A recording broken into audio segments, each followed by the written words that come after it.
So you can't just highlight this area here and change those numbers in SolidWorks.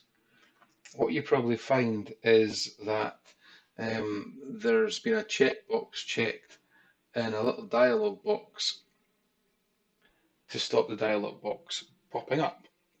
So if I just pop over to SolidWorks, and I'll show you what I mean. In fact, we'll just pop back to this one here, and I'll go, because what I was trying to do is probably what your problem is, it's very similar, is I was trying to change this number 6 here to 12, because obviously there's this array of hole here, there are 12, not 6, so I need to change it to 12. But I had a problem that I'm trying to change this number, this detail here, num instance. I mean, that's instances of holes. And I needed just to change that for this instance just to the number 12. It wouldn't let me do it.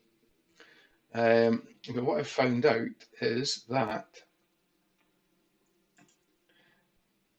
so there's your number 12. If I was to try and change that,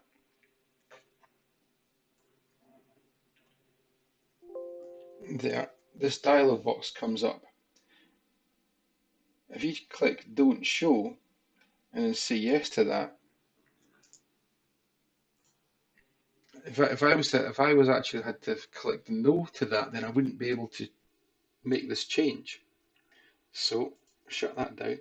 So if you come across a point where you can't just type over and change those numbers, go up to settings here, and then what you need to do is look down here and you'll see message/error warnings. Click that, go in there, and 1, 2, 3, fourth down, you have this manually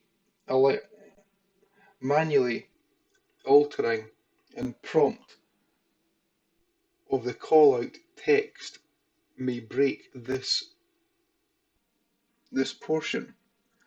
Now that's the link back to the model. If I just check that and then say OK, what happens is that just makes that dialog box appear again. So when I click on here and then I try and make the change, so I'll just change that 1 there back to 1 because that's what I want. That makes the dialog box pop up. If I don't want to see that again, say yes to that, that's always going to do that for me. Now, so if I was to change that to a 6, it's going to let me do it, but it won't throw up that dialog box anymore. And to get that dialog box back, as I said, you go up to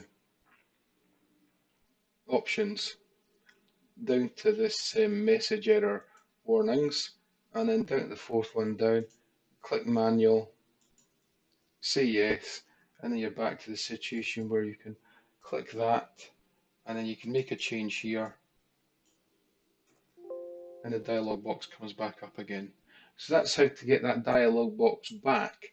And just say, I mean, for instance, you might have clicked don't show and then gone and clicked no accidentally. You would have to go into the settings to get it back the way I've showed you. So I've just made sure you click yes there. So anyway, that was Sparky Douglas. A little bit of a tip there. And if you like what you saw, then ring the bell and give me a like and do all that sort of stuff down below. Ciao for now.